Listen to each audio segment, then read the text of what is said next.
রব্বুল আলামিন কালামে মাজিদ ফুরকানে হামিদ যেই কোরআনটা ধরলে সওয়াব, যেই কোরআনটা পড়লে সওয়াব, কোরআনকে সুমা দিলেও সওয়াব, কোরআনের দিকে নজর করে তাকালেও সওয়াব যিনি দিবেন বলেন তিনি কে?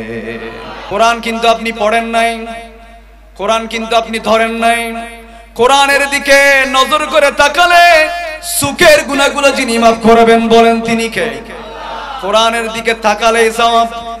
এজন্য রব্বুল আলামিন পৃথিবীর মধ্যে এমন কিছু জিনিস দিয়েছেন যেই জিনিসের দিকে তাকালে গুনাহ মাফ হয়ে যায়, যেই জিনিসের দিকে তাকালে সুখের গুনাহ মাফ হয়ে যায়, যেই জিনিসের দিকে তাকালে সুখের মধ্যে পাওয়ার যিনি বাড়িয়ে দিবেন বলেন তিনি কে?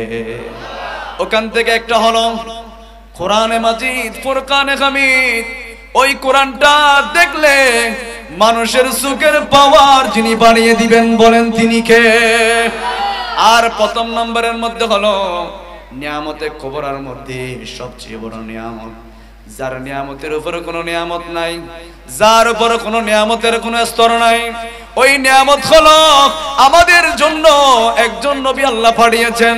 ওয়ামা আরসালনাকা ইল্লা রাহমাতাল লিল, এমন একজন নবী আল্লাহ রাব্বুল আলামিন দয়া করে আমাদের জন্য পাঠিয়েছেন, যেই নবীর চেহারা দেখলে জীবনের গুনাহগুলা যিনি মাফ করে দেন বলেন তিনি কে?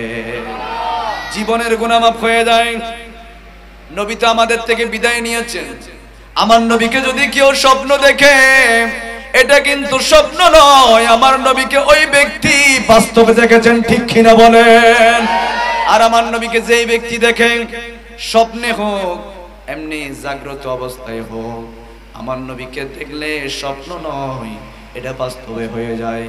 আমার নবীকে যেই দেখবে জীবনের জন্য, ওই ব্যক্তির জন্য জাহান্নামের আগুন হারাম হয়ে যায়। কেমন নবী আপনি পেয়েছেন? এজন্য প্রথম নম্বরে বললাম কোরআনের দিকে তাকালে সুখের গুনাহ মাফ হয়ে যায়। কোরআনের দিকে তাকালে সওয়াব যিনি দেয় বলেন তিনি কে? দ্বিতীয় নম্বরের মধ্যে হলো এমন একজন নবীকে আপনার জন্য পাঠানো হয়েছে, ইসলামের জন্য এমন একজন নবীকে পাঠানো হয়েছে, যেই নবীর চেহারা দেখলে জিন্দেগির গুনাহগুলো মাফ করে দিয়ে জান্নাত যিনি দিবেন বলেন তিনি কে?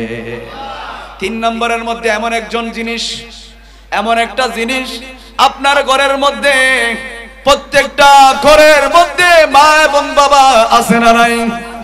আরো জোরে বলতে হবে, মা এবং বাবা প্রত্যেক ঘরের মধ্যে আছে। এই মা বাবার চেহারার দিকে যদি দৈনিক একবার নয় দুইবার নয় মোহাব্বতের নজরে যদি হাজারবার তাকান, একবার নয় দুইবার নয় অসংখ্যবার যদি মা বাবার চেহারার দিকে তাকান, কবুল হজের সওয়াব প্রত্যেকটা তাকানোর বিনিময়ে যিনি দিবেন বলেন তিনি কে? এজন্য নবীজির দরবারের মধ্যে একজন সাহাবী আসলেন, ইয়া রাসূলুল্লাহ, নবীজি আমার মাও বেঁচে আছে, বাবাও বেঁচে আছে, নবীজি আমি কার সাথে ভালো আচরণ করব? আমার নবী বললেন তোমার মায়ের সাথে ভালো আচরণ করবা। ইয়া রাসূলুল্লাহ, এরপরে কার সাথে ভালো আচরণ করব? আমার নবী বললেন তোমার মায়ের সাথে ভালো আচরণ করবা। এরপর আবার জিজ্ঞেস করলেন ওগো মায়ের নবী, আমি কার সাথে ভালো আচরণ করব? আমার নবী তৃতীয়বারের মধ্যে আবার বললেন তোমার মায়ের সাথে ভালো আচরণ করবা। চতুর্থবার আবার জিজ্ঞেস করলেন নবীজি এরপরে কার সাথে করব? আমার নবী বললেন তোমার মায়ের সাথে ভালো আচরণ করবা। পঞ্চমবারের মধ্যে আমার নবী বললেন তোমার বাবার সাথে ভালো আচরণ করবা, মায়ের সাথে ভালো আচরণ। আমার নবী বললেন মায়ের কথা চারবার বলার কারণ হলো বাবা তোমাকে জন্মগ্রহণ করে নাই, পেটের মধ্যে ধারণ করে নাই, করেছেন তোমার মা, লাতির পর লাতি সহ্য করেছেন তোমার মা, ঠিক কিনা বলেন? আরো জোরে বলেন না। কষ্টের পর কষ্ট, একেবারে অনেক কষ্টের মাধ্যমে আপনাকে পৃথিবীর মধ্যে পাঠিয়েছেন, 10 মাস 10 দিন পেটের মধ্যে ধারণ করেছেন, কত লাতি আপনি মাকে মারলেন, কত ধরনের কষ্ট আপনি আপনার মাকে দিয়েছেন, কত রাত আপনার মাকে আপনি ঘুমাতে দেন নাই, দুনিয়ার মধ্যে আসার সময় আপনার মা কত কষ্ট পেয়েছেন।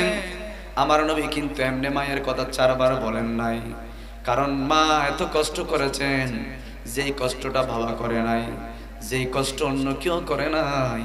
দুনিয়ায় যেদিন আপনি আসবেন, এত কষ্ট আপনি আপনার মাকে দিয়েছেন। বিজ্ঞানীরা বললেন একই সাথে হাড়ের যেই হাড়গুলা রয়েছে একেবারে যদি ঠাস ঠাস গুলা সব হাড়গুলা যদি জোড়া লাগানো অবস্থায় সবগুলা যদি ভেঙে ফেলা হয়, অর্থাৎ একজন মানুষ 35 ইউনিট কষ্ট সহ্য করার ধারণ ক্ষমতা রাখেন। কিন্তু আপনার মা আমার মা যেদিন আপনাকে পৃথিবীর মধ্যে দেখানোর জন্য যেদিন আপনি ভূমিষ্ঠ হবেন, 35 ইউনিট নয় বরাবর 57 ইউনিট আপনার মা আমার মা কষ্টগুলো সহ্য করেছেন। ঠিক কিনা বলেন? এটা বিজ্ঞানীরা বললেন। একই সাথে এই যে শরীরের হাড়গুলো যখন একেবারে বাস করে টাস টাস গুলা সবগুলা ভেঙে ফেললে যে কষ্ট হয়, এর চেয়ে কঠিন কষ্ট আপনাকে যেদিন দুনিয়ার মধ্যে আপনার মা ভূমিষ্ঠ করেছেন, ওই দিন এত কষ্ট পেয়েছে, তারপরও আপনার মা কখনো আপনাকে দমক দেয় নাই। ঠিক কিনা বলে? দুনিয়ায় আসলেন, দুনিয়ায় আসার পর আপনার মা ছোট অবস্থায় আপনার সব কার্যকলাপগুলো সহ্য করেছেন। আপনি একটু চিন্তা করে দেখেন, আপনার বয়স যখন 3 মাসের মতো, আপনি কিন্তু কথা বলতে পারেন না, আপনি কিন্তু কোনো ধরনের হাঁটতে পারেন না। আপনার মা 3 মাসের সময় আপনাকে সমস্ত কথাগুলো আপনাকে শিখিয়েছেন। আপনার মা আমার মা রাতের 3টার সময় আপনি ঘুম থেকে উঠে গিয়েছেন।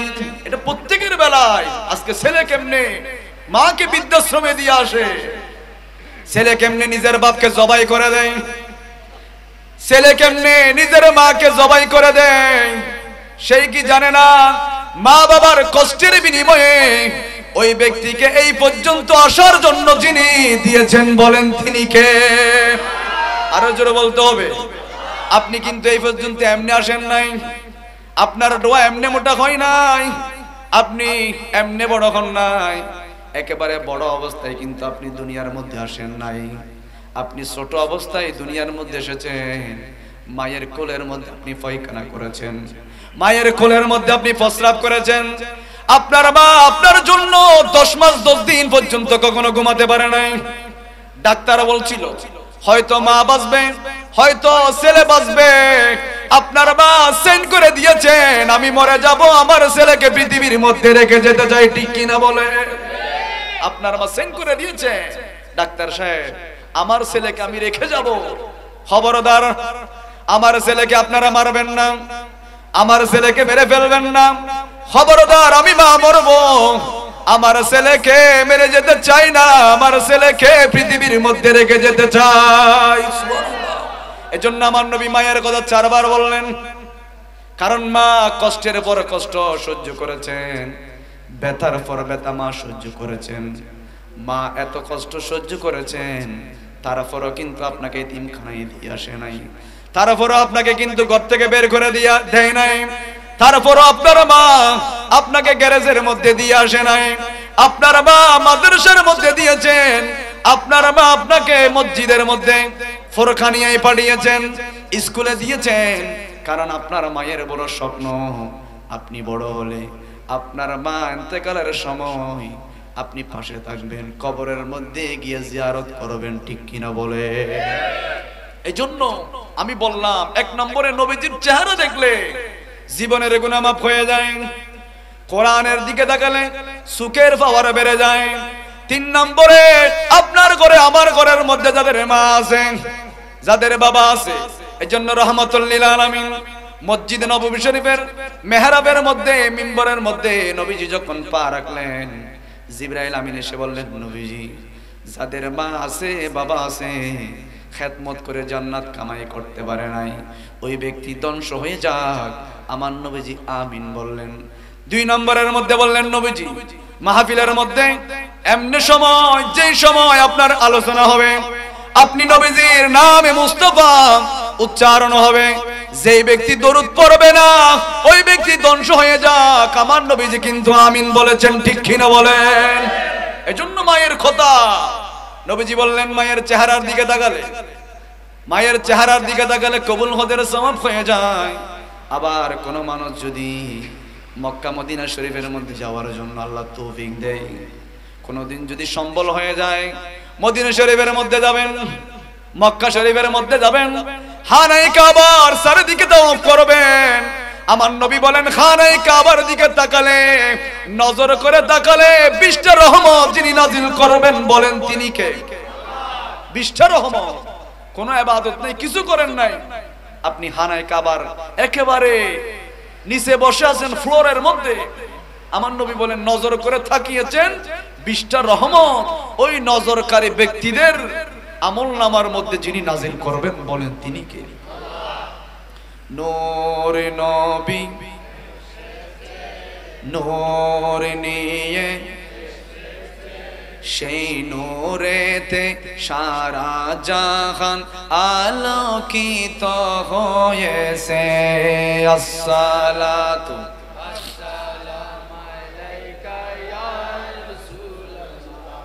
আসসালাতু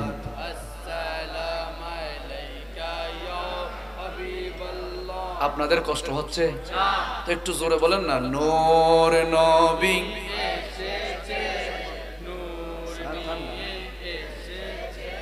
সেই নূরেতে সারা জাহান আলোকিত হয়েছে।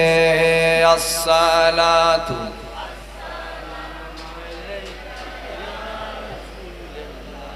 আসসালাতু আসসালামু আলাইকা।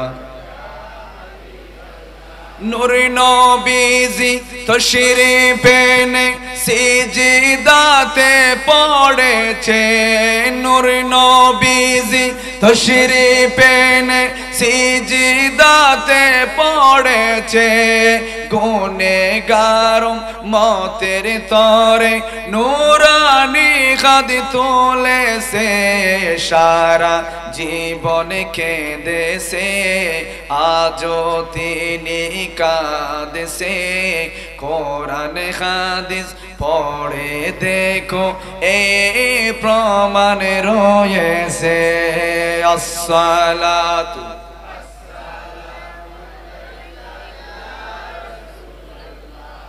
আসসালাতু আসসালামু আলাইকা। মায়া মেনার কোলে দেখো নূরের টুকরা পড়েছে। মায়া মেনার কোলে দেখো নূরের টুকরা পড়েছে।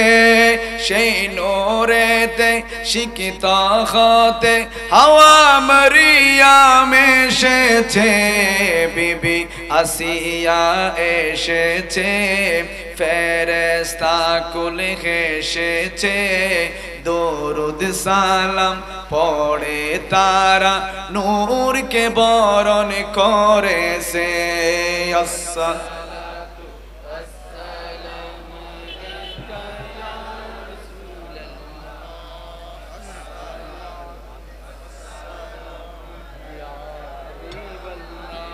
তাহলে খানায়ে কাবার দিকে তাকালে 20টা রহমত যিনি নাজিল করবেন তিনি কে? আবার অনেকেই বলে মদিনা শরীফ যেও না, মদিনা শরীফ হজের অংশ নয়, এরকম বলে, আছে না? না, কিন্তু সেই তো জানে না। বললেন মদিনা শরীফ হজের অংশ নয়, আরে বেকুব, মদিনা শরীফ তো হজের অংশ, এটা কেউ বলে না, কোনো পাগলও বলে না। মদিনা শরীফ তো ঈমানের অংশ, কথা বলেন ঠিক কি না? হজ করবেন মক্কা শরীফের মধ্যে, কবুল হবে সেটা মদিনার মধ্যে, কথা বলেন ঠিক কি না? কারণ আমার নবী বলেন মান যারা কবরি ওয়াজাবাত লাহু শাফাআতি, যে ব্যক্তি আমি নবীজির রওজায়ে পাক জিয়ারত করেছেন ওই ব্যক্তির জন্য শাফাআত করা, সুপারিশ করা আমি নবীজির জন্য ওয়াজিব হয়ে গেছে। সুবহানাল্লাহ। এজন্য রব্বুল আলামিন বলেন ওয়ালাউ আন্নাহুম ইযলামু আনফুসাহুম জাউকা, তোমাদের আত্মার উপর যখন জুলুম হয়ে যাবে, তোমরা যখন নফসের উপর জুলুম করবে, অন্যায় করবে, তখন তোমরা দেরি করিও না, আমি নবীজির মদিনা শরীফের মধ্যে যাও, আমি নবীকে ওসিলা নিয়ে দোয়া করো, জিন্দেগির গুনাহগুলো যিনি মাফ করে দিবেন বলেন তিনি কে? আপনারা উঠে বসা করবেন না, উঠে বসা করলে মাহফিলের সৌন্দর্য ইয়া হয়ে যাবে। মাহফিল মানুষ তো অনেক মানুষ আছে, কি উঠতেছেন, উঠে বসা করবেন না, শেষ পর্যন্ত বসতে পারবেন তো, বইবেন না ওনারা ইনশাআল্লাহ। আল্লাহুম্মা, আর একটু মোহাব্বতে আল্লাহুম্মা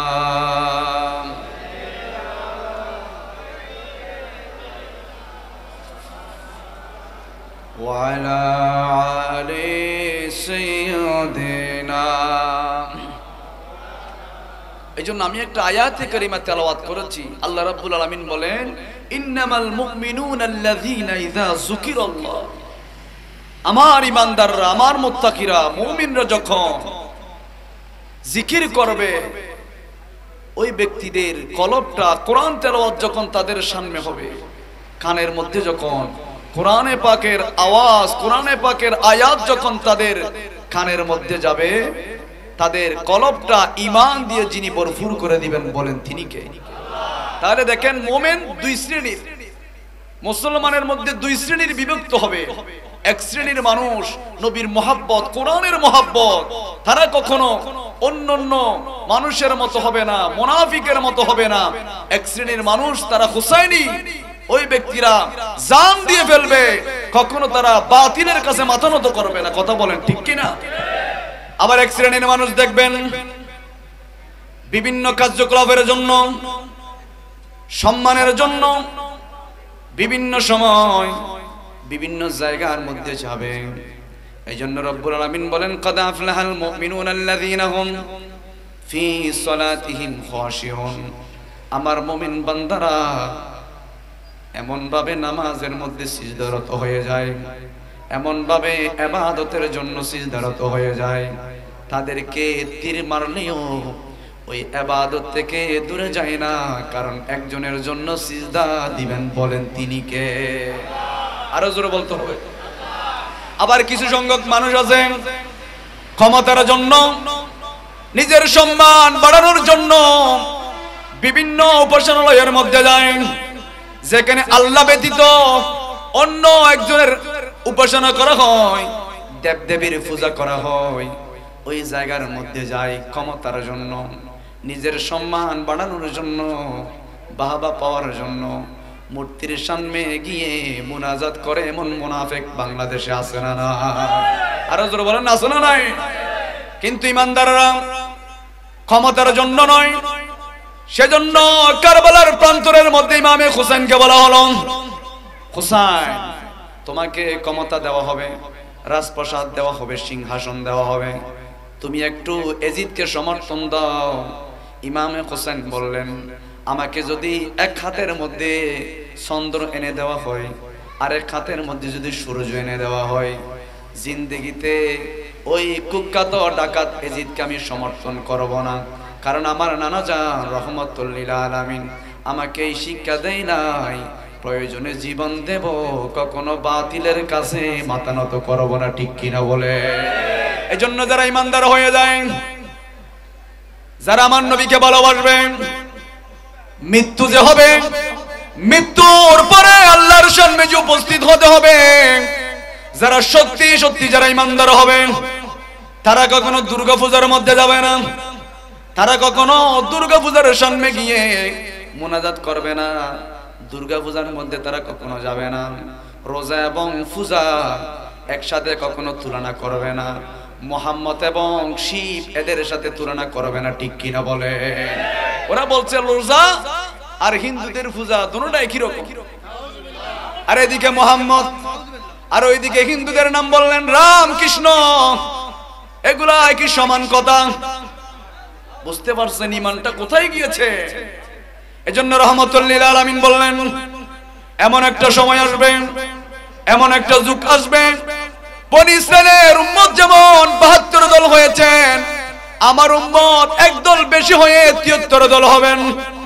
সবাই ইসলামের জন্য ডাকবেন, সবাই বলবে এটা কোরআন তেলাওয়াত করবে, ইসলাম প্রচার করবে, সবাই কোরআন তেলাওয়াত করবেন, সবাই ইসলামের জন্য ডাকবে, সবার মুখ দিয়ে আমার নবীর প্রশংসা আসবে। কিন্তু দেখা যায় ক্ষমতার জন্য দুর্গা পূজায় যায়, ক্ষমতার জন্য ইসলামকে কলঙ্কিত করছে এরকম মুনাফিক আছে না নাই? ক্ষমতার জন্য রোজা এবং পূজাকে সমান সমান বলে, ক্ষমতার জন্য মূর্তি পূজার সামনে গিয়ে মুনাজাত করছে আপনার মতো আমার মতো দাড়িওয়ালা মোল্লা। কথা বলেন ঠিক কিনা?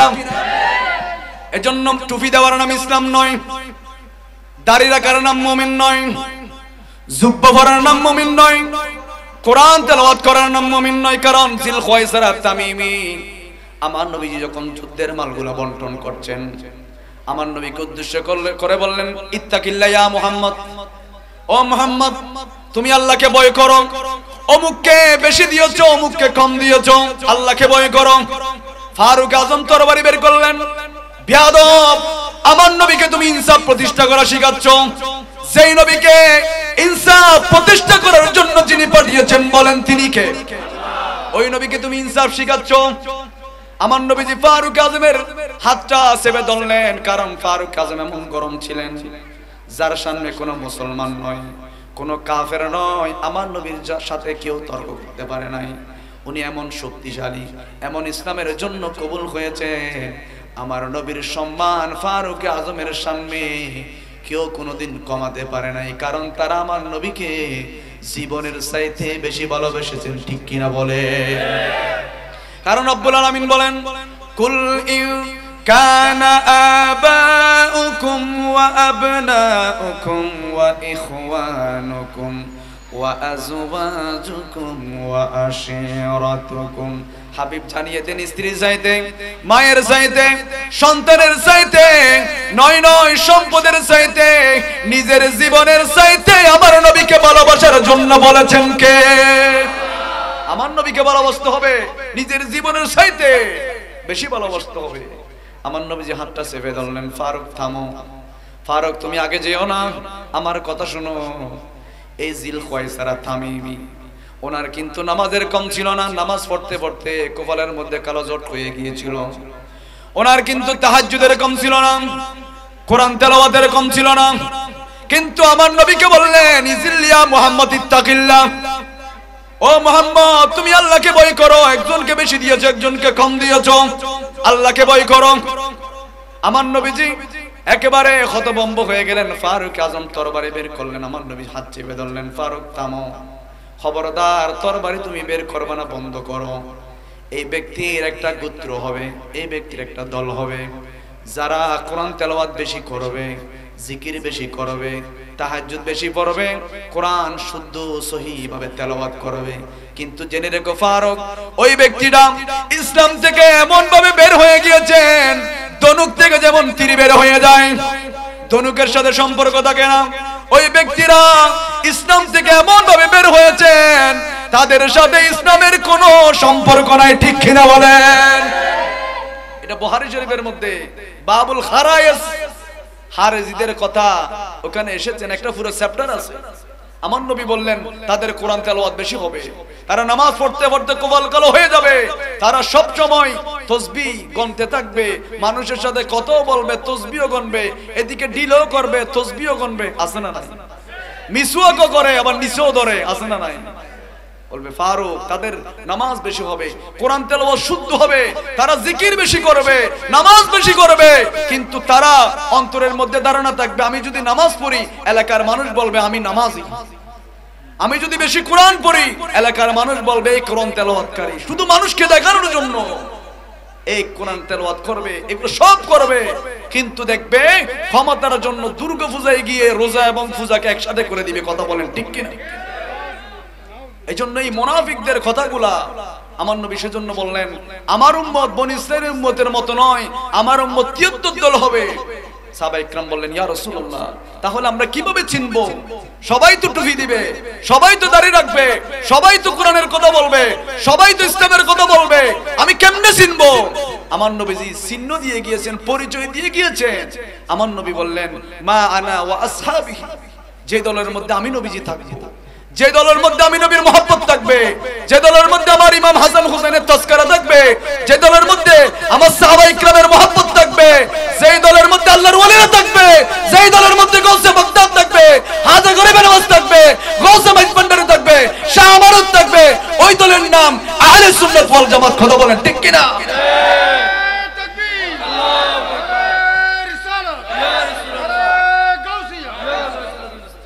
এইজন্য আমার নবী পরিচয় দিয়ে গিয়েছেন, যেই দলের মধ্যে গৌসে পাক থাকবে, যেই দলের মধ্যে হাজা গরিবে নামাজ থাকবে, যেই দলের মধ্যে গৌসে মাইজ ভান্ডারি থাকবে, ওই দলটা যেই দলের মধ্যে আমার আল্লাহর ওলিরা থাকবে। তাহলে আমরা বুঝতে দেরি নয়, আমার নবী বলছেন ওই দলের নাম আহলে সুন্নাত ওয়াল জামাত। এইজন্য দেখা যায় ৭৩ দল ৭২ দল তারাও মাঝে মধ্যে বলে আমরা আহলে সুন্নাত ওয়াল জামাত। এরকম বলছে কিনা? বলছে, তারাও বলে আমরা আহলে সুন্নাত ওয়াল জামাত। কিন্তু তারা দেখবেন তাদের লিস্টি দেখবেন কখনো হারেজি, এরপর এটা পাল্টাই দিয়ে রাফেজি, এরপর মুতাজালা, এরপর আরেকটা নাম একটার পর একটা বদলাইতে থাকে। কিন্তু আমার নবীর যুগ থেকে এই পর্যন্ত আহলে সুন্নাত ওয়াল জামাত ছিল, আছে, ভবিষ্যতেও থাকবে, কোনো পরিবর্তন হবে না। কথা বলেন ঠিক কিনা? কারণ রহমত প্রাপ্ত নাজাত প্রাপ্ত দলের নাম হলো আহলে সুন্নাত ওয়াল জামাত। কথা বলেন ঠিক কিনা? এইজন্য আমরা সুন্নি হয়ে খুশি না বেজার? আরো জোরে বলেন, খুশি না বেজার? খুশি। কারণ আমরা গৌসে পাকের মহব্বত আমাদের অন্তরে আছে। কারণ আমাদেরকে ইব্রাহিম খলিলুল্লাহ শিক্ষা দিয়েছেন, আমরা কখনো মূর্তি পাহারা দেওয়ার মধ্যে আমাদের জন্য বানাই নাই, আমাদেরকে মূর্তি পাহারা দেওয়ার জন্য বানাই নাই। ইব্রাহিম খলিলুল্লাহ যেমনে মূর্তি পাহারা দেয় নাই, মূর্তিকে ভেঙেছেন, মূর্তির উপাসনা করে নাই, মূর্তিকে ভেঙে দিয়েছেন। এজন্য আমরা যারা ইব্রাহিম খলিলুল্লাহকে ইয়া জানবো, জাতির ফিদা জানবো, আমরা কখনো মূর্তি পাহারা দিতে পারি না। কারণ আমাদের বাপ তো শিখাই দিয়েছে মূর্তি ভাঙার জন্য। কথা বলেন ঠিক কিনা? জোরে বলেন না ঠিক কিনা? যখন মূর্তি ভাঙলেন, নমরুদের কাছে বিচার গেল যে ইব্রাহিম মূর্তিগুলাকে ভেঙে ফেলেছে, ডাকা পাঠানো হলো, ইব্রাহিম তুমি নাকি আমাদের খোদাগুলোকে মারছো? বললেন হ্যাঁ মারছি। তো কেন মারছো? বলেন এই জন্য মারলাম, তোমাদের খোদার সামনে রসমালাই, রসগোল্লা, বিরিয়ানি, বিভিন্ন রকমের খাবার আমি মনে করছিলাম নিচে হয়েছেন, সেজন্য উপরে তুলে ধরলাম, তারপরও খাই না, তারপরও খাচ্ছে না। কেমন খোদার ইবাদত করো? এখন যেহেতু খাই না, আমি খাওয়াই দেওয়ার জন্য গরাস মুখের মধ্যে নিলাম, হাও করে না। এখন মায়ের আছে না নাই? উনি বললেন আমি মারতে লাগলাম, আমি মারতে মারতে সব মূর্তিগুলোকে ভেঙে ফেললাম, কারণ খাই না কেন। ওই নমরুদ জিজ্ঞেস করলেন ইব্রাহিম তুমি কোন প্রভুর ইবাদত করো, কোন খোদার ইবাদত করো? ইব্রাহিম আলাইহিস সালাম বললেন আমি এমন প্রভুর ইবাদত করি যেই প্রভু জীবন দেয়, যেই প্রভু মৃত্যু দেয়। বলেন তিনি কে? আল্লাযী খালাকাল মাউতা ওয়াল হায়াতা লিয়াবলুয়াকুম আইয়ুকুম আহসানু আমালান ওয়া হুয়াল আযীজুল গফুর। আমার প্রভু এমন প্রভু যিনি জীবন দেয়, যিনি মৃত্যু দেয়, যিনি সম্মান দেয়, যিনি রিজিক দেয়। বলেন তিনি কে? যিনি হায়াত দেয় বলেন তিনি কে? যিনি সম্মানিত করেন বলেন তিনি কে? আমার প্রভু এমন প্রভু যিনি জীবন দেয়, যিনি মানুষকে মৃত্যু দেয়। নমরুদ বললেন ইব্রাহিম আমি তো মানুষকে জীবন দিই, আমি তো মানুষকে মৃত্যু দিই। এই কথা বলা মাত্র জেলখানা থেকে দুইজন কয়েদি আনার জন্য নির্দেশ দিলেন, ডেকে আনলেন। ডেকে এনে নমরুদ একজনকে ছুরি দিয়ে মৃত্যু মেরে ফেললেন। বললেন ইব্রাহিম এই যে এই কয়েদিকে আমি মৃত্যু দিলাম। তো ঠিক আছে মৃত্যু দিয়েছে, আরেকজনকে ছুরি মারবেন। ইন দ্য মিন টাইম বললেন যাও তোমাকে জীবন দিলাম। তো ঠিক আছে এটাই তো ঠিক আছে। কিন্তু নমরুদ জেনে রেখো আমার প্রভু সকাল বেলায় পূর্ব দিগন্ত থেকে গগন বিদারিত করে সূর্য তিনি তোলেন। বলেন তিনি কে? আবার বিকেল বেলায় পশ্চিম আকাশে পশ্চিম দিকে আমার প্রভু সূর্য ডোবায়। তুমি যদি প্রভু হও, তুমি যদি ক্ষমতার মালিক হও, তুমি যদি জীবন দেওয়ার মালিক হও, মৃত্যু দেওয়ার মালিক হও, তাহলে পূর্ব দিকের সূর্যটা পশ্চিম দিক থেকে তোলো। আর পারে না, ঠিক কিনা বলেন? সূর্য যিনি পূর্ব দিক থেকে তুলতে পারেন বলেন তিনি কে? উনি বললেন এখন তোর সাথে পারা যায় না। নির্দেশ দিলেন ইব্রাহিমকে আগুনে ফেলো। আগুনের মধ্যে নিক্ষেপ করলেন। ইব্রাহিম আলাইহিস সালাম বললেন আমার জীবনের সবচেয়ে সুখময় জীবন, সবচেয়ে এয়ার কন্ডিশনের জীবন ছিল নমরুদ যে আমাকে আগুনের মধ্যে ফেলছিল।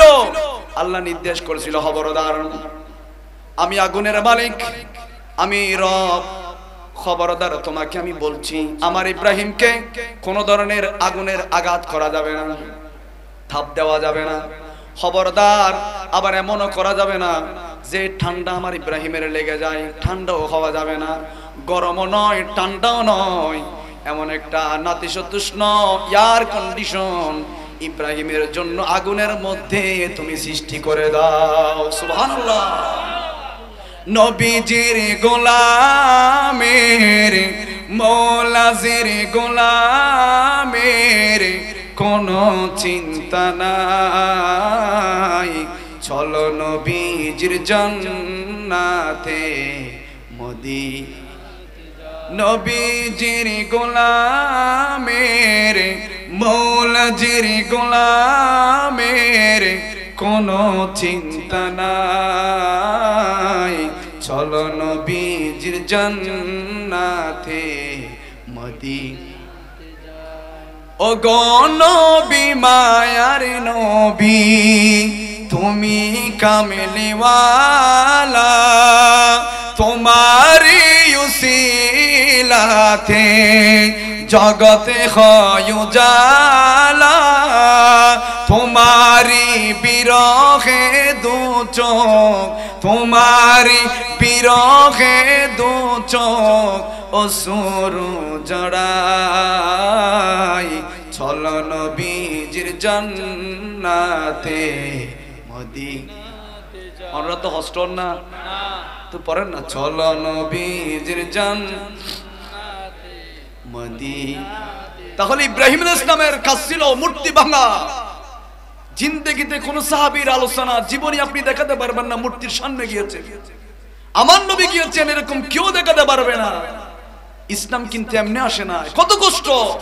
আমার নবীজি মসজিদে নামাজ পড়তে যায়, বুখারী মুসলিমের রাওয়ায়াত, রহমতুল লিল আলামিনকে গামছা দিয়ে গলার মধ্যে ফাঁস দিয়েছেন, মুহাম্মদকে মেরে ফেলো, মুহাম্মদকে পদদলিত করো। আমার নবীকে এমন কি মারতে মারতে পুরো শরীরের মধ্যে রক্তাক্ত করে ফেলেছেন। একমাত্র সত্যের ধর্ম ইসলাম প্রচার করার জন্য, মূর্তি পূজা দেখে মানুষকে ইসলামের পথের মধ্যে আনার জন্য যেই নবীজি রক্ত জড়িয়েছেন, যেই নবীজির শরীরের মধ্যে পাথর মারা হলো, যেই নবীর নুরানি শরীরের টুপিটা মাথার মধ্যে ভেঙে ঢুকে গিয়েছেন, যেই নবীকে নামাজ অবস্থায় ওটের নারে বুড়ি পিঠের মধ্যে চাপিয়ে দিয়েছেন, আপনি মুসলমান হয়ে দুর্গা পূজার মধ্যে যাচ্ছেন, আপনার মতো মুনাফিক মুরতাদ বেঈমান পৃথিবীর মধ্যে একজনও নাও, কথা বলেন ঠিক কিনা? যেই নবী মূর্তির পক্ষে না যাওয়ার কারণে আবু জাহেল, আবু লাহাব, উতবা, সাইবা, ওলীদ ইবনে মুগীরা আমার নবীকে বলতে লাগলেন মুহাম্মদ পাগল, মুহাম্মদ মজনুন, মুহাম্মদ একটা গণক, মুহাম্মদ একটা ম্যাগনেসিয়ান। খবরদার ও হাজী সাহেবরা, মুহাম্মদের কাছে কেউ যাবে না। হজ করতে যাবে, জমজমের পানি আনবে, খেজুর আনবে, কিন্তু খবরদার কেউ মুহাম্মদের কাছে যাবে না। কারণ মুহাম্মদ এমন ম্যাগনেসিয়ান, মুহাম্মদ এমন জাদুকর, যার চেহারার দিকে একবার তাকাই সেই পিছনে ফিরে তাকায় না, মুহাম্মদের চেহারা দেখা মাত্র মুসলমান হয়ে যাবে। কেমন নবী? যেই নবীকে জান্নাতের 40টা যুবকের শক্তি শরীরের মধ্যে আল্লাহ দিয়েছেন, যেই নবী রাস্তা দিয়ে হেঁটে গেলে সামনে 1 মাইল, পিছনে 1 মাইল, ডানে 1 মাইল, বামে 1 মাইল কোন যদি কাফেরের আন্ডা বাচ্চা থাকে, তাদের অন্তরের মধ্যে আমার নবীর ব্যাপারে ভয় তিনি সৃষ্টি করে দেন। বলেন তিনি কে? আপনার নবী কেমন ছিল? যেই নবীকে অফার দেওয়া হয়েছে, ইয়া মুহাম্মদ তুমি ধর্ম প্রচার বাদ দিয়ে দাও, তোমাকে বড় প্রেসিডেন্ট বানিয়ে দেওয়া হবে। আমার নবী বললেন, আমার ডান হাতের মধ্যে যদি সূর্য দেওয়া হয়, বাম হাতের মধ্যে যদি চাঁদও দেওয়া হয়, পুরো পৃথিবীও যদি দেওয়া হয়, খবরদার যেই প্রভুর কালিমা প্রচার করার জন্য, দ্বীন প্রচার করার জন্য আমাকে আল্লাহ পাঠিয়েছেন, ওখান থেকে কিঞ্চিত পরিমাণ আমাকে সরাতে পারবে না। কারণ এই বিধান, এই আদেশ নিয়ে যিনি পাঠিয়েছেন, বলেন তিনি কে?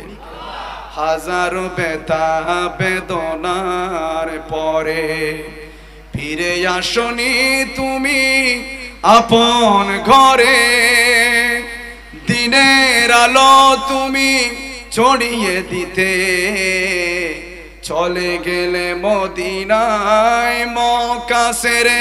হে রাসূল তোমাকে ভুলি মোরা কেমন করে? আল্লাহুম্মা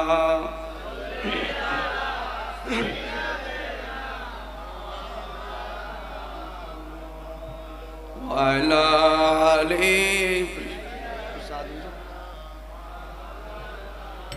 সময় তো বহুত গিয়ে একটা 1900 কি ওনারা তো হস্টর মানুষ, যেহেতু একেবারে নীরব বসে আছে, এটা আমার জন্য নয়, আমার নবীর আলোচনা যত শুনবেন তত ভালো লাগবে। কারণ এই কলবের মধ্যে যদি ঈমান থাকে, কলবের নূর যদি থাকে, এটা আপনি কখনো মুনাফিকের মতো চায়ের কাপে বিক্রি হবেন না। কারণ আমার নবী বলেন, আমার আশেকরা যদি এই মিলাদুন নবীর মধ্যে, কারণ আমার নবীর তাসকারা, আমার নবীর ভালোবাসা, আমার নবীর মহব্বত কলিজার মধ্যে থাকলে সেই কখনো বেঈমান হয়ে মরবে না। কথা বলেন ঠিক কিনা? সেই কখনো ইহুদিদের মতো মরবে না, সেই কখনো ঈমান না নিয়ে মৃত্যুবরণ হবে না। তার মৃত্যুর সময় রহমতুল লিল আলামিন উপস্থিত থাকবেন। কথা বলেন ঠিক কিনা? এই জন্য আমরা বড় ভাগ্যবান, ইমামুল মুরসালিন রহমতুল লিল আলামিনের উম্মত হয়েছি। আমরা খুশি না বেজার? আরো জোরে বলেন খুশি না বেজার?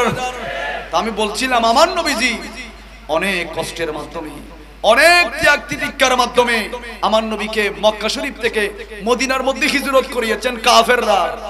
একমাত্র ইসলাম প্রচার করার কারণে, একমাত্র মূর্তিকে সমর্থন না দেওয়ার কারণে আমার নবীকে মক্কা শরীফ থেকে মদিনা শরীফে পাঠিয়ে দিয়েছেন রহমতুল লিল আলামিন ইসলাম প্রচার করার জন্য। আমার নবীজি 1 মাইল নয়, 2 মাইল নয়, বরাবর 80 মাইল পথ পাড়ি দিয়ে রহমতুল লিল আলামিন তায়েফের ময়দানের মধ্যে গিয়েছেন। আমার নবী কিন্তু নিজের জন্য যায় নাই, আমার নবীজি নিজের সম্মান বাড়ানোর জন্য যায় নাই, আমার নবীজি কোনো সাহাবীর জন্য যায় নাই, নিজের আহলে বাইতের জন্য যায় নাই, আমার জন্য, আপনার জন্য, গুনাহগার উম্মতের জন্য নবীজি তায়েফের ময়দানের মধ্যে গিয়েছেন। ঠিক কিনা বলেন? আপনার জন্য গিয়েছেন, আমার জন্য গিয়েছেন।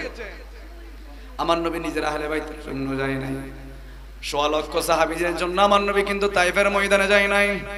আমার নবীজি আমাদেরকে জাহান্নাম থেকে বাঁচানোর জন্য, মূর্তি পূজা থেকে দূরে রাখার জন্য রহমতুল লিল আলামিন তায়েফের ময়দানের মধ্যে 1 মাইল নয়, 2 মাইল নয়, বরাবর 80 মাইল নবীজি উঁচু নিচু পর্বত পাড়ে দিয়ে রহমতুল লিল আলামিন তায়েফের ময়দানের মধ্যে গিয়েছে। তায়েফের ময়দানে গিয়েছেন। একটু চিন্তা করে দেখেন, আপনি কোথায় যাচ্ছেন? আপনি সেই ধর্ম বাদ দিয়ে কাদেরকে খুশি করার জন্য, কি জন্য? আপনি কি দেখেন নাই কোটি টাকার মালিক দিনের মধ্যে ছিল 2টা 10-এর মধ্যে আগুন লেগে একেবারে রাস্তার বিকারে যিনি করেছেন, বলেন তিনি কে? শেখ সাদের জীবনী পড়বেন, যিনি বালাগাল উলা বিকামালিহি কাশাবাত দুজা বিজামালিহি এই নাশিদটা লিখেছেন। উনি রাস্তা দিয়ে হাঁটতেছেন আর চিন্তা করে দেখছেন মানুষ সবাই সালাম দিচ্ছে, শেখ সাদি আসসালামু আলাইকুম ওয়া রাহমাতুল্লাহ, সবাই সালাম দিচ্ছেন, রাস্তা দিয়ে হাঁটছেন, সবাই সালাম দিচ্ছেন। কিন্তু উনি লক্ষ্য করে দেখলেন উনি পায়ের মধ্যে এক জুতা দেওয়ার মতো ওনার টাকা নেই। আফসোস করে বললেন, আল্লাহ আমি এত বড় কবি, সবাই আমাকে দেখলে সালাম দেয়, আল্লাহ আমি এত গরিব মানুষ, আমি এক জোড় জুতা কেনার মতো আমার সামর্থ্য নাই। হেঁটে হেঁটে হেঁটে হেঁটে রাস্তার মোড়ের মধ্যে যখন গেলেন, দেখতে পেলেন একজন ভিক্ষুক ভাঙ্গা থলে নিয়ে, থালি নিয়ে, বাসন নিয়ে ভিক্ষা করতেছে, তার 2টা পাই নাই। আল্লাহর কাছে হাত তুলে দিয়ে বললেন, মালিক এখন আমার আপনার প্রতি আর কোনো আফসোস নাই, আপনার প্রতি কোনো অভিযোগ নাই, রব্বুল আলামিন পা দেন নাই, আমার কোনো অভিযোগ নাই। কিন্তু এই মানুষের মতো যদি 2টা পা না দিতেন, পা নাই, চোখ নাই, কথা বলতে পারে না, এরকম মানুষ আছে না? কিন্তু আপনি শুকরিয়া আদায় করলে শেষ হবে না। আল্লাহ আপনাকে 2টা পা দিয়েছেন, চোখ দিয়েছেন, সব আছে, কথা বলতে পারে না, আছে না নাই? কত বলতে পারে, পাগল, আছে না নাই? আহা, আল্লাহ শুকরিয়া আদায় করতে পারবেন না।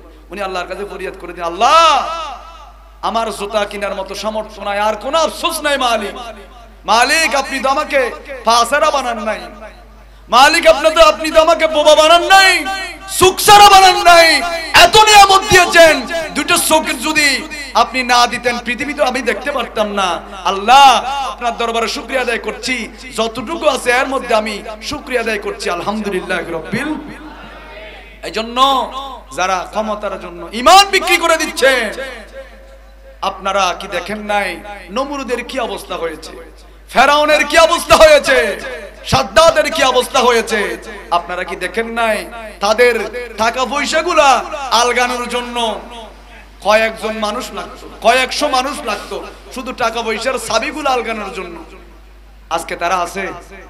আরো আসতে বলেন, আছে? আবু জাহেল আছে, আবু লাহাব আছে, এজিদ আছে। কিন্তু এজিদের কিছু বাচ্চা আছে, এজিদকে রহমতুল্লাহ আলাইহি বলে, এজিদ নামাজি বলে, এজিদের কিছু আওলাদ পর্যন্ত আছে। আছে না নাই? আছে, যারা মাঝে মধ্যে এইজন্য আছে বিদায় তো তারা দুর্গা পূজায় যায়। মাজারে গেলে বলবে শিরিক শিরিক, এখানে যাওয়া যাবে না। মাজারে তবুর কদিন তো গু গু গু এগুলো খাবি না। তো তোরা যে মন্দিরে গিয়ে ফসক খাচ্ছস, এগুলো কি? মন্দিরে গিয়ে ফসক খাচ্ছে মোল্লা, ওইদিকে পিছনে পূজা হচ্ছে আর এদিকে এরা ফসক খাচ্ছে। আমরা তবরুক খাইলে এগুলোকে তারা গু বলে। তারা আল্লাহ বলছেন মাইরা এমনে দেব না। মন্দিরে মাজারে যাওয়া যেহেতু বেদাত বলছিলে, শিরিক বলছিলি, মাজার পূজা বলছিলি, এখন তোরা তো মাজারে, তোদের তো খুশ নসিব নেই মাজারে যাওয়ার জন্য। তোদের কেমন জায়গায় ফাটাবো যেখানে গেলে ইমানে ধ্বংস হয়ে যায়, ঠিক কিনা বলেন না? মাজারে তবরুক খাইলে, মিলাদুন নবীর তবরুক খাইলে তোদের ফেরের মধ্যে চুলকানি হয়ে যায়। মিলাদুন নবীর মাস আইলে খুশি সুন্নি জনতা, শুধু খারাপ হয়ে যায় তোরা ওয়াবির মাথা, ঠিক কিনা? মাথা খারাপ হয়ে যায়। মাদ্রাসা তো পানি মারে, গরম পানি।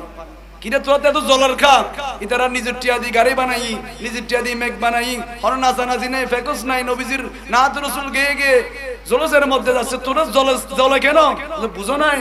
আমার নবী যেদিন দুনিয়ার মধ্যে আসতেছে, শয়তান পাথরের মধ্যে মাথা মারতেছে। জিজ্ঞেস করা হলো, কিরে মাথা মারতেছিস কেন? এমন নবী দুনিয়ার মধ্যে যাচ্ছে, মানুষের গুনাহ হলেও, গুনার পর গুনাহ গাঁটটি হয়ে গেলেও ওই নবীর নাম নিয়ে দোয়া করলে সমস্ত গুনাহ আল্লাহ মাফ করে দিবেন। আমার তো একটা মিশন আছে। আমার মিশন হলো ওই ব্যক্তিরা মাহফিলের মধ্যে যাচ্ছেন, ঘুরাই দিয়ে ফেকেতে পাঠাই দেব। ওই ব্যক্তিরা জুলাসে যাচ্ছেন, এক ধরনের তৌহিদি জনতা ফিট করে দিয়ে গরম পানি মারাবো। কিন্তু আমার তো এই আশাটা পূরণ হচ্ছে না। কিন্তু ওই ব্যক্তিরা গুনাহ করলে তো আল্লাহ মাফ করে দিবেন। এইজন্য শয়তানের কিছু অনুসারী আছে, মাহফিলের মধ্যে আসার সময়, জলসে আসার সময় গরম পানি মারে। কারণ কি? তাদের ওই মূল হলো শয়তান। শয়তান যেমনি নবী আশাকে খুশি মনে নিতে পারে নাই, শয়তানের অনুসারীও তারা আমার নবীর আগমন খুশি মনে নিতে পারে না। কথা বলেন ঠিক কিনা?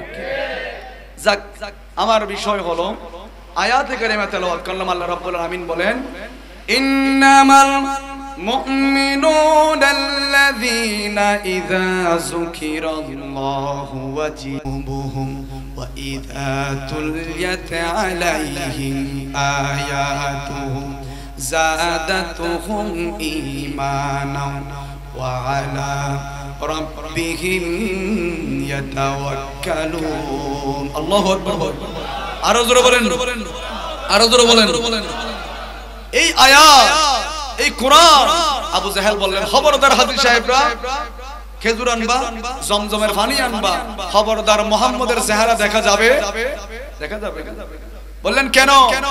বললেন মুহাম্মদের চেহারা এই জন্য দেখা যাবে না, যে ব্যক্তি মুহাম্মদুর রাসূলুল্লাহর চেহারা দেখে সেই ব্যক্তি আর কাফের থাকে না, সেই ব্যক্তি মুসলমান হয়ে যায়। এখন মানুষের একটা হাজ্জত হলো আল ইনসানু খারিসুন বিমিনি, মানুষের একটা হাজ্জত হলো যে এদিকে যেতে নিষেধ করবে এদিকে মানুষ বেশি যায়, ঠিক কিনা বলেন? তো ওই হাজী সাহেবরা বললেন হজ করি আর না করি আগে দেখবো মুহাম্মদটাকে, দেখি কেমন জাদু দেখায়, দেখি কেমন ম্যাগনেসিয়ান, দেখি কেমন জাদু দেখায়, দেখি কেমন তার চেহারাটা। হাজী সাহেবরা হজ করতে আর যায় না, বললেন হজ পরে করব, আগে ওই মানুষটাকে দেখবো, যেই মানুষকে দেখলে নাকি মুসলমান হয়ে যায়, যেই মানুষ নাকি বেশি জাদু দেখায়, আগে ওই মানুষকে দেখবো কেমন জাদু দেখায়, কেমন ম্যাগনেসিয়ান, ওই মানুষকে দেখবো।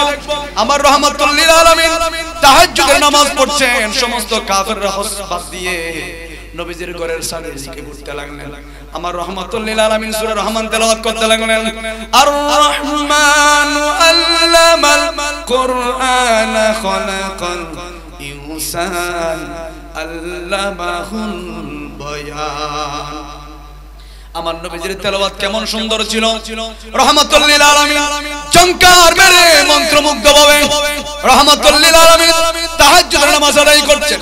কাফেররা ঘরের চারিদিকে আমার নবীজির তেলাওয়াত শোনার জন্য কি মারছেন, নিষেধ করেছিল মুহাম্মদের কাছে যাওয়া যাবে না, সবাই আমার নবীর তেলাওয়াত শোনার জন্য চারিদিকে ঘুরতে লাগলেন। তেলাওয়াত শুনতে লাগলেন, এখনো কিন্তু চেহারা দেখে নাই। আমার নবীর তেলাওয়াত শুনে সমস্ত কাফেররা পাগল হয়ে যায়, সুবহানাল্লাহ, পাগল হয়ে গেলে আর ইসলামের জন্য মন টানে। দেখি মানুষটা কেমন, কোরআন তেলাওয়াত এত সুন্দর, ওই মানুষটা না জানি কত সুন্দর, ঠিক কিনা বলেন? ওনার কোরআন তেলাওয়াত এত সুন্দর, ওই মানুষটা না জানি কেমন সুন্দর হবে। কাফেররা অপেক্ষা করতে লাগলেন। নবীজি ফজরের নামাজ আদায় করলেন, রাহমাতুল লিল আলামিন। ফজরের নামাজ পড়ার পর আমার নবী যখন ঘরের দরজা খুললেন, হাজার হাজার মানুষগুলা আমার নবীজির চেহারা দেখে ওই মানুষগুলা মুহূর্তের ভিতরে জমিনের মধ্যে বেহুশ হয়ে পড়ে গেলে, বেহুশ হয়ে পড়ে গেলে। হুজ যখন ফিরে আসলেন, আর কোনো কথা নাই। আমার নবীকে বললেন, ইয়া রাসূলুল্লাহ, সবগুলা বাদ করে দিলাম, এখন সত্যের ধর্ম, শান্তির ধর্ম, ইসলাম কবুল করাই দেন। আরো জোরে বলেন না। একেবারে হাজার হাজার লক্ষ লক্ষ মানুষগুলা মুসলমান হয়ে গেলেন। মুসলমান হওয়ার পর আবু জাহেলের কাছে ফিরে গিয়ে বললেন, আবু জাহেল, তুমি একটু মৃত্যু, তুমি একটা মিথ্যাবাদী, তুমি একটা ধোঁকাবাজ। আমাদেরকে তুমি যে বলছো মুহাম্মদ পাগল, আমরা জানি পাগলরা কোনোদিন দাঁত মাজে না, পাগলরা মাথার চুল ঠিক থাকে না। কিন্তু আমরা যে মুহাম্মদ রাসূলুল্লাহকে দেখলাম, ওই নবীজির দাঁত এত সুন্দর, মুস্কি হাসি দিলে মনে হয় আমার নবীজির হাসির সাথে মুক্তা জোরে। তুমি বলছো মুহাম্মদ পাগল, কিন্তু আমরা দেখেছি ওই নবীজি জাইতুনের তেল দিয়ে মাথা মুবারক সিদ্ধি বাড়িয়েছেন। এমন চেহারা, এক সেকেন্ড দেরি করে নাই, লক্ষ লক্ষ মানুষ মুসলমান হয়েছে, হাজার হাজার মানুষ মুসলমান হয়ে গেলে। ওয়ালা সাউফা ইউতিকা রাব্বুকা ফাতারদা। আমার নবীকে যিনি সন্তুষ্ট করে দিয়েছেন, চিৎকার দিয়ে বলেন তিনি কে? আমার নবীজি যাই নাই, আমার নবীর কাছে এসেছেন, যেই দেখেছেন মুসলমান হয়ে গেল। পাবলিসিটি করলেন, খবরদার মুহাম্মাদের কাছে যাওয়া যাবে না। একজন বুড়ি, আমরা তো মনে হস্টর সময় বহুত প্রায়, তো পাবলিসিটি করলেন, বুড়ির কাছে গেলেন। বুড়ি বলতে লাগলেন, এমন একজন ম্যাগনেশিয়ান, এমন একজন জাদুকর এই মক্কার মধ্যে নাকি আসছে, যার চেহারা দেখলে মুসলমান হয়ে যায়। আমার বাপ দাদার ধর্ম তো আমরা ভুলে যাব। এজন্য বুড়ি কি করলেন, গাঁটটি বাঁধলেন, আর মক্কা শরীফের মধ্যে থাকবে না, অন্য জায়গার মধ্যে স্থানান্তরিত হয়ে যাবে, যাতে মুহাম্মদের চেহারা দেখতে না হয়। ইতিপূর্বে অসংখ্য মানুষ চেহারা দেখে মুসলমান হয়ে গেছে, কোনো ওয়াজ করতে হয় নাই, তাকরীর করতে হয় নাই, মুসলমান হয়ে গেছে। বুড়িও গাঁটটি বেঁধে চলে যাবেন। তো গাঁটটি এত বড় বাঁধছে, নিজে নিজে মাথার মধ্যে তুলতে আর পারতেছে না। ওই সময়টা এমন ছিল যে একজন আরেকজনকে সম্মান করবে, একজন আরেকজনকে জিনিসগুলো বয় দিবে, নিয়ে যাবে, এরকম পরিবেশ ছিল না। এটা আমার নবী আশা মাত্র হয়েছে, আমার নবীর মাধ্যমে হয়েছে, সুবহানাল্লাহ। তো বুড়ি আলগাইতে পারছে না, ফাঁস দিয়ে রাহমাতুল লিল আলামিন, কেমন মায়ার নবী হেঁটে যাচ্ছেন। আম্মা জান, আপনি এত বড় বোঝা নিয়ে কোথায় যাচ্ছেন? বললেন, বাবা, আমি এই দেশের মধ্যে, এই জায়গার মধ্যে আর থাকবো না, আমি ঘরবাড়ি ছেড়ে দিয়ে চলে যাচ্ছি আমার ধর্ম বাঁচানোর জন্য। আমার নবীজি কিছু বলে না। আমার নবী দেখলেন গাঁটটিটা অনেক বড়। আমার নবী বললেন, আম্মা জান, আপনার গাঁটটিটা যদি আমি মাথার মধ্যে নিয়ে যেই জায়গায় যাবেন ওখানে যদি আমি একটু পৌঁছাই দিই, আমাকে সুযোগটা দিবে? সুবহানাল্লাহ বলেন। আমার নবী কি শিক্ষা দিয়েছেন? আমি এটার মাধ্যমে বলছি না যে আপনি মূর্তি ভেঙে ফেলেন, আপনি ইয়া করেন, এগুলো আমি বলছি না। তারা ধর্ম তারা পালন করবে, আমাদের ধর্ম আমরা পালন করব। আমাদের ধর্ম শিক্ষা দিয়েছেন তাদের ধর্মের প্রতি আঘাত করা যাবে না, তাদের ধর্ম তারা পালন করবে। খবরদার, তুমি যদি সত্যি মুসলমান হও, যেখানে মূর্তি পূজা হয় ওখানে তুমি যেতে পারো না, কারণ ইহুদিরা, মুশরিকরা, কাফেররা কখনো মুসলমানের বন্ধু হতে পারে। কোরআনকে আপনাকে মানতে হবে। কোরআনে বলছে ইহুদি নাসারা কাফেররা আমাদের সাথে চলাফেরা করবে, চলাফেরা করো, খাবার খাও, একই সাথে যাও, কিন্তু জানে জিগার বন্ধু বানানো যাবে না। চলেন, কাজ করেন, তারাও কাজ করবে, সমস্যা নেই, তাদেরকে খাবার সবকিছু করেন, অন্তরে থাকতে হবে আমি যে খাওয়াচ্ছি, আমি যে তাদেরকে দান করতেছি, অন্তরে থাকতে হবে। সেই যদি ইসলামের সৌন্দর্যতা দেখে মুসলমান হয়ে যায়, এটা থাকতে হবে। কথা বলেন ঠিক কিনা?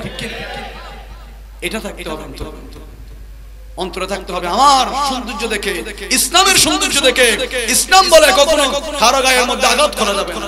ইসলাম বলে কখনো অন্য ধর্মের উপর হস্তক্ষেপ করা যাবে না।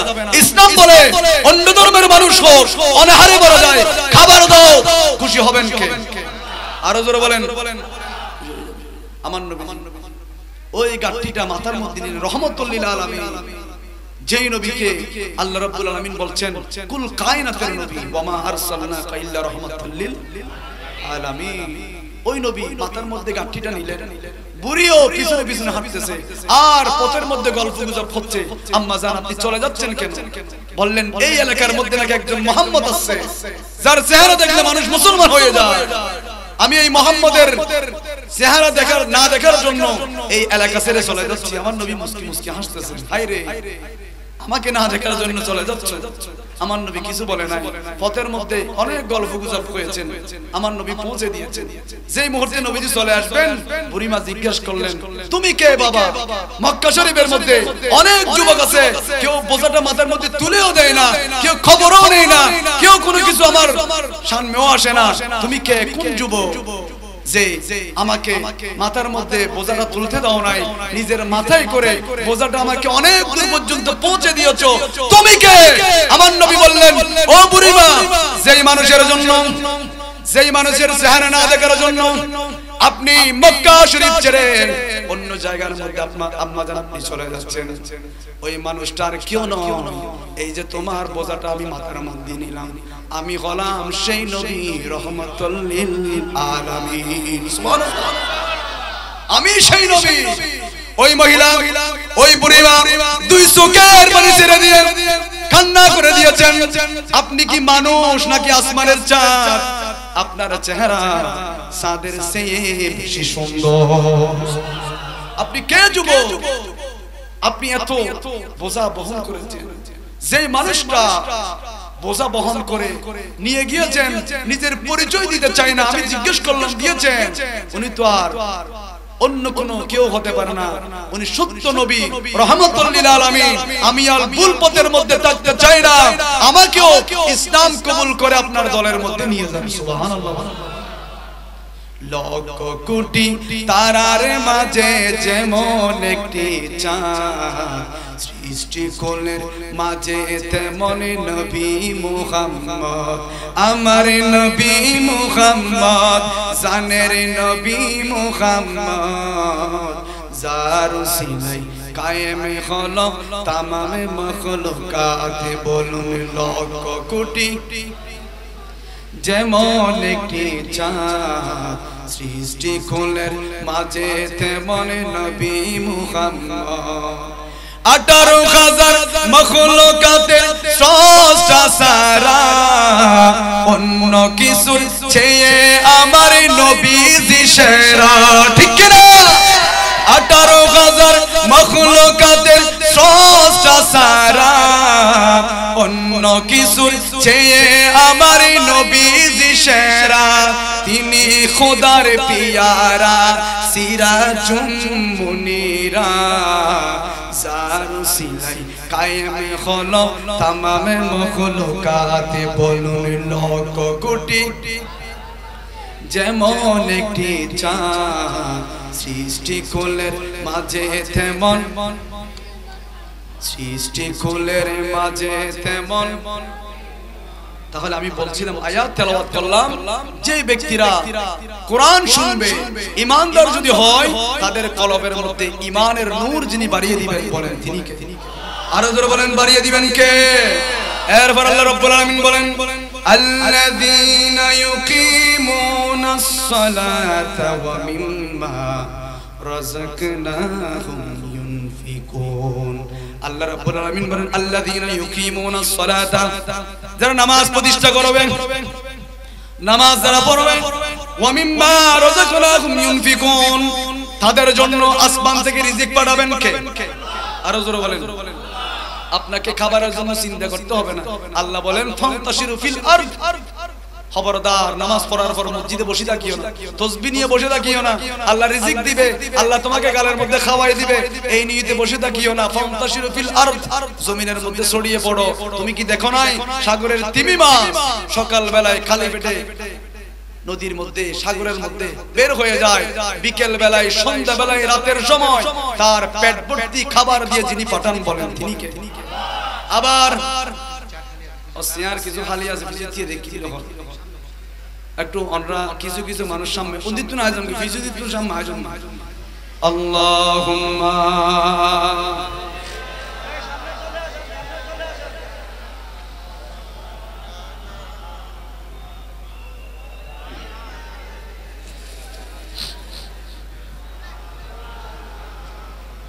Allahumma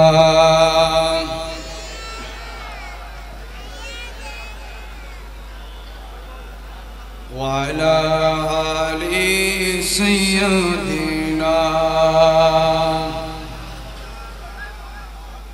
তাহলে আল্লাহ রাব্বুল আলামিন বলেন আল্লাযীনা ইউকিমুনাস সালাতা যারা নামাজ প্রতিষ্ঠা করবে নামাজ যারা কায়েম করবে নামাজ কায়েম করা মানে আপনি মসজিদে যাচ্ছেন আপনার ছেলেকেও হাতের মধ্যে ধরে ধরে মসজিদে নিয়ে যাবে যাতে আপনি মারা যাওয়ার পর আপনার মুসল্লার জায়গাটা খালি না হয় আপনার ছেলে যাতে মসজিদে ওই জায়গাটা দখল করে ওই জায়গার মধ্যে গিয়ে সিজদা করে এজন্য কোরআনের প্রত্যেকটা আয়াত যখন বলা হয়েছে নামাজ কায়েম করো মানে তুমি যেমন নামাজ পড়বে তোমার ছেলেকে নামাজ পড়তে বলবে তুমি যেমন আমার মা বোনরা যারা শুনছেন শেষ মানুষ যেহেতু বহুত আইর আর 10 মিনিট করে শেষ করে না 10 মিনিট শেষ কারণ বেশিক্ষণ কষ্ট দেওয়া যাবে না আবার আপনারা অনেকেই বিভিন্ন গাড়ির ড্রাইভার বিভিন্ন ফ্যাক্টরির মধ্যে কাজ করেন সকালবেলা কাজে যেতে হবে শুধু জোশে বসে থাকলে হবে না আপনারা যে বসে আছেন এই যে যদি কবুল হয়ে যায় কাল কিয়ামতের ময়দানে নামাজ রোজা হজ যাকাত এগুলো তো থাকবেই এই মাহফিলের উসিলায় আল্লাহ জান্নাত দান করবেন ঠিক কি না বলেন দান করুন এইজন্য আমরা একজনের কাছে চাইবো বলেন তিনি কে রিজিক যিনি দিবেন বলেন তিনি কে একমাত্র আমাদেরকে তাওয়াক্কুল করতে হবে আল্লাহর উপর আর তাওয়াক্কুল করে বসে থাকলে হবে না কাজ কর্মে বের হতে হবে ট্রাক নিয়ে বের হতে হবে গার্মেন্টস ফ্যাক্টরির মধ্যে বিভিন্ন কাজকর্মের মধ্যে ছড়িয়ে পড়তে হবে যেই মুহূর্তে নামাজের আযান নামাজের জন্য আহ্বান করা হবে সব কাজ বন্ধ করে যেখানে থাকেন মসজিদে চলে যাবেন যদি যাওয়ার সুযোগ না হয় যেখানে আছেন ওখানে নিয়ত করে নামাজের জন্য দাঁড়িয়ে যান তাহলে আপনাকে কিয়ামতের ময়দানে ওয়ারাজুলুন কলবুহু মুআল্লাকুন ফিল মাসাজিদ যে সময় কেউ কারো আপন হবে না জিহ্বাটা বের হয়ে কুকুরের মতো নাভি পর্যন্ত আসবে আমার নবী বললেন কিয়ামতের ময়দান এমন হবে যেই সময় মানুষের মাথার মগজগুলা বাতের মারের মতো কান দিয়ে বের হয়ে যাবে নাক দিয়ে বের হবে চোখ দিয়ে বের হবে জিহ্বাটা মানুষের নাভি পর্যন্ত আসবে আমার নবী বললেন ওই সময় ওয়ারাজুলুন কলবুহু মুআল্লাকুন ফিল মাসাজিদ এক শ্রেণীর যুবক দেখা যাবে এক শ্রেণীর মানুষ থাকবে যেই মানুষের সাথে মসজিদের সাথে ঈমানি সম্পর্ক মসজিদের নামাজের জন্য তাআল্লুক ছিল মসজিদের সাথে তাদের কলবটা লটকে ছিল ওয়ারাজুলুন কলবুহু মুআল্লাকুন ফিল মাসাজিদ ওই ব্যক্তিদেরকে কিয়ামতের ময়দানে আরশ আযীমের ছায়া দিবেন কে কারণ ওই দিনটা এমন হবে সাবাআতুন ইউযিল্লুহুমুল্লাহু ফি যিল্লিহি ইয়াওমা লা যিল্লা ইল্লা যিল্লু সেদিন আরশ আযীমের ছায়া ব্যতীত কোনো ছায়া থাকবে না একমাত্র আরশ আযীমের ছায়া থাকবে এজন্য এই ছায়া যদি পেতে চান নামাজ পড়ার প্রয়োজন আছে না আর জোরে বলেন নামাজ পড়ার প্রয়োজন আছে না নাই এজন্য রব্বুল আলামিন বলেন আল্লাযীনা ইউনফিকুনা ইউকিমুনাস সালাতা ওয়া মিম্মা রাযাকনাহুম ইউনফিকুন আল্লাহ রাব্বুল আলামিন বলেন যারা নামাজ পড়বে যারা নামাজ পড়ার পর জমিনের মধ্যে ছড়িয়ে পড়বে ওই ব্যক্তিদের জন্য রিজিক আসমান থেকে যিনি বরাদ্দ করবেন বলেন তিনি কে আল্লাহ উদাহরণ দিয়ে বললেন জমিনের মধ্যে যারা আছে তাদেরকে উদাহরণ দিয়ে বললেন ও আমার বান্দারা তোমরা কি পাখিদেরকে দেখো না তোমরা কি পাখিকে দেখো না তোমরা কি সাগরের মাছকে দেখো না পাখিরা একেবারে সকাল বেলায় খালি পেটে আপন নিট থেকে বের হয়ে যায় আবার বিকেল বেলায়, সন্ধ্যা বেলায়, রাতের সময় পাখির মুখের মধ্যে খাবার নিয়ে পেট ভর্তি খাবার দিয়ে যিনি পাঠান বলেন তিনি কে? এজন্য আল্লাহ বলেন নামাজ পড়ো, ধৈর্য ধারণ করো, ওয়াস্তাঈনু বিস-সাবরি ওয়াস-সালাহ ইন্নাল্লাহা মা'আস সাবিরিন। যারা ধৈর্য ধারণ করবে তাদেরকে রিজিক দিবেন কে? তাদের সাথে রয়েছেন কে? এজন্য আল্লাহ রাব্বুল আলামিন এরপর আয়াতের মধ্যে বলেন উলাইকা হুমুল মুমিনুনা হাক্কান, তারাই মুমিন। আল্লাহ সার্টিফিকেট দিচ্ছেন। যখন আপনি ধৈর্য ধারণ করলেন, নামাজ পড়লেন হক হালাল ভাবে, কোরআন তেলাওয়াত আপনার ভালো লাগে, জিকির আপনার ভালো লাগে, নবীর ভালোবাসা আপনার ভালো লাগে, তখন একটু একটু একটু একটু এগিয়ে যাচ্ছেন, এমন পর্যায়ে চলে যাচ্ছেন আল্লাহ বলেন তার হাত আমি আল্লাহর হাত হয়ে গিয়েছি। আরো আসতে বলেন।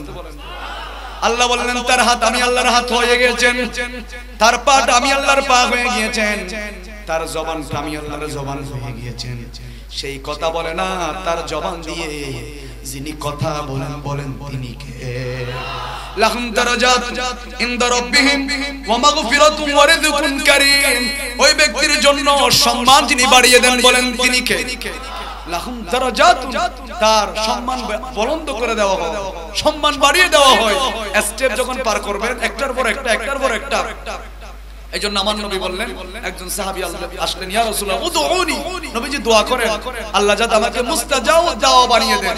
সাদ ইবনে আবি ওয়াক্কাস, আমার নবী বললেন ও সাদ, আমি নবী দোয়া করতে হবে না, তুমি সাদ আতিম্মা তুআমুকা বিহালাল।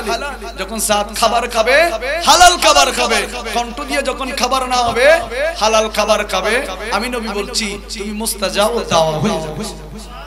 কারণ আমার নবী বললেন লা ইয়াদখুলুল জান্নাতা জাসাদুন, ওই শরীর জীবনে কোনোদিন জান্নাতের মধ্যে যাবে না। লা ইয়াদখুলুল জান্নাতা জাসাদুন, ওই শরীর জীবনে কোনোদিন জান্নাতের মুখ দেখবে না, জান্নাতের মধ্যে যাবে না। গুজিয়া বিহারাম, যেই শরীরের মধ্যে হারাম ঢুকেছেন ওই শরীরটা জান্নাতের মধ্যে যাবে না, ঠিক কিনা বলেন? এজন্য স্টেপ যখন পার করলেন একটার পর একটা, হালাল খাচ্ছেন, নামাজ পড়ছেন, জিকির করছেন, তাসবিহ পড়ছেন, নবীর দরুদ পড়ছেন, মিলাদের মধ্যে বসছেন, একটার পর একটা যখন স্টেপ পার করছেন, যেমনি চাকরি করলে একটার মধ্যে জয়েন দিয়েছেন, একটু ভালো কাজ যখন করলেন আরেকটা তো উন্নতি, আরেকটু ভালো কাজ আরেকটা তো উন্নতি, আরেকটু ভালো কাজ, এভাবে যেতে যেতে জিএম একেবারে বড় পোস্টের মধ্যে চলে যায়। এখানে আল্লাহর ইবাদতের মধ্যে এরকম আছে না? ক্লাস আছে না নাই? আবার জান্নাতের মধ্যে ক্লাস থাকবে, জান্নাতুল ফিরদৌস, জান্নাতুল আদন, জান্নাতুল মাওয়া, এক একটা জান্নাতের মধ্যে ক্লাস থাকবে। শুধু জান্নাতের মধ্যে নয়, জাহান্নামের মধ্যে ক্লাস আছে না নাই? জাহান্নামেও ক্লাস আছে। আমার নবী বলেন জাহান্নামের মধ্যে সর্বনিকৃষ্ট স্তরের মধ্যে যাবে যারা মুনাফিক। মুনাফিক মানে যারা মুসলমানের মধ্যে মুনাফিক আছে, দুর্গা পূজায় চলে যায়, বিভিন্ন খারাপ অনুষ্ঠানে চলে যায়। আমার নবী বলেন মুনাফিকরা তো জাহান্নামে যাবেই যাবে। কোথায় যাবে? ইন্নাল মুনাফিকিনা ফিদ-দারকিল আসফালি মিনান নার, মুনাফিকরা জাহান্নামে যাবে যাবে একেবারে আসফালি মিনান নার। ওই যে 7টা জাহান্নামীরা পায়খানা প্রস্রাব করবে, আগবে, মুখবে, বমি করবে, রক্ত ফু সবগুলা ওই মুনাফিকদের গালের মধ্যে গিয়ে শরীরের মধ্যে পড়বে, আর করে গাল বসায় দিবে, খাইতে না খাইতে। নাউযুবিল্লাহ। যেগুলো বলছি কেউ খণ্ডন করতে পারবে না, কোরআন থেকে বলছি, হাদিস শরীফ থেকে বলছি, আল্লাহর কসম কাউকে নারাজ করার জন্য বলছি না। যদি এই হাজ্জত থাকে ভুল করে আছেন, আজকে গিয়ে তওবা করেন। কার সাথে আপনি বিয়াদবি করছেন? আল্লাহ বলেন মানুষ জুলুম করে, একটা জুলুম এটাই তো করে, সবচেয়ে বড় জুলুম মায়ের সাথে করে না, বাপের সাথে করে না, কোনো কিছুর সাথে করে না। বান্দা যখন আমি আল্লাহর ইবাদতের সাথে, আমি আল্লাহর সিজদার সাথে অন্য কাউকে তুলনা করে, এই জুলুমটা পৃথিবীর কারো মুখে করে না, আমি আল্লাহর জন্য সেই জুলুমটা করে। কথা বলেন ঠিক কি? আপনি যখন এই কাজ কর্মগুলো করবেন, আল্লাহ বলেন বান্দা তুই জুলুমটা অন্য কারোর সাথে করছ না, আমি আল্লাহর সাথে করছি। কারণ দুইটা জিনিসের সাথে আমি কনফারেন্স করি না। একটা হলো ইবাদত হবে একজনের জন্য, বলেন তিনি কে? আর দ্বিতীয় নম্বর হলো ওয়াবিল ওয়ালিদাইনি ইহসানা, মা বাবার সাথে ভালো আচরণ করতে হবে। যত সুন্দর কথা আপনি জানেন, যত সুন্দর ভাষা আপনি জানেন, মা বাবার সাথে করেন, যিনি খুশি হয়ে যাবেন বলেন তিনি কে? মা বাবার সাথে কোনো তুলনা নাই। মা বাবার সাথে, মা বাবার মহব্বতের সাথে কারোর সাথে তুলনা করা যাবে না, ঠিক কিনা বল? যাক, অনেক সময় হয়ে গিয়েছে, আমার আলোচনা অনেক লম্বা ছিল, যেহেতু মানুষ অনেক আছেন, আরো বলার ইচ্ছা ছিল, তারপরেও আপনাদের দিকেও তো দেখতে হবে। আগামীকাল আবার আপনাদের অনেক কাজ আছে, যদি কোনো সময় আসার সুযোগ হয় ইনশাআল্লাহ আমি আপনাদের মন ভরে মতো আলোচনা করব। অনেক কথা বলেছি, আমি একটা কথাও আমার নিজের মন থেকে বলি নাই, যা বলেছি কোরআন এবং সুন্নাহ, কোরআন এবং হাদিস রয়েছে, এবং কাউকে কটূক্তি করে কাউকে ছোট করা আমার মন মানসিকতা নয়। আমি বলেছি যদি আপনার এই কার্যকলাপ থাকে আল্লাহর কাছে মাপ চান, যিনি মাপ করবেন বলেন তিনি। আল্লাহ বলেন বান্দা তোদের গুনাহ হবে, তোদের দ্বারা জুলুম হবে, তোদের দ্বারা অত্যাচার হবে, পাপ আর পাপ করবি বান্দা। যখন গুনাহ হওয়ার পর রাতের 3টার সময় সুন্দর জামাটা তুমি গায়ের মধ্যে দিবা, গায়ের মধ্যে পারফিউম দিয়ে ওযু করে যখন জায়নামাজে দাঁড়িয়ে তুমি যখন সিজদা করবে, চোখের পানি জমিনে পড়ার আগে আগে তোর জীবনের গুনাহ আমি মাফ করে দেব। এজন্য অপরাধ আমাদের দ্বারা হবে, অপরাধ হওয়ার পর বসে থাকলে হবে না, মাফ চাইবো কার কাছে? আল্লাহ আমাদের সবার হাজিরিকে কবুল করুন। ওয়া আখিরু আলহামদুলিল্লাহি রাব্বিল আলামিন। আসসালামু আলাইকুম ওয়া রাহমাতুল্লাহি ওয়া বারাকাতুহু।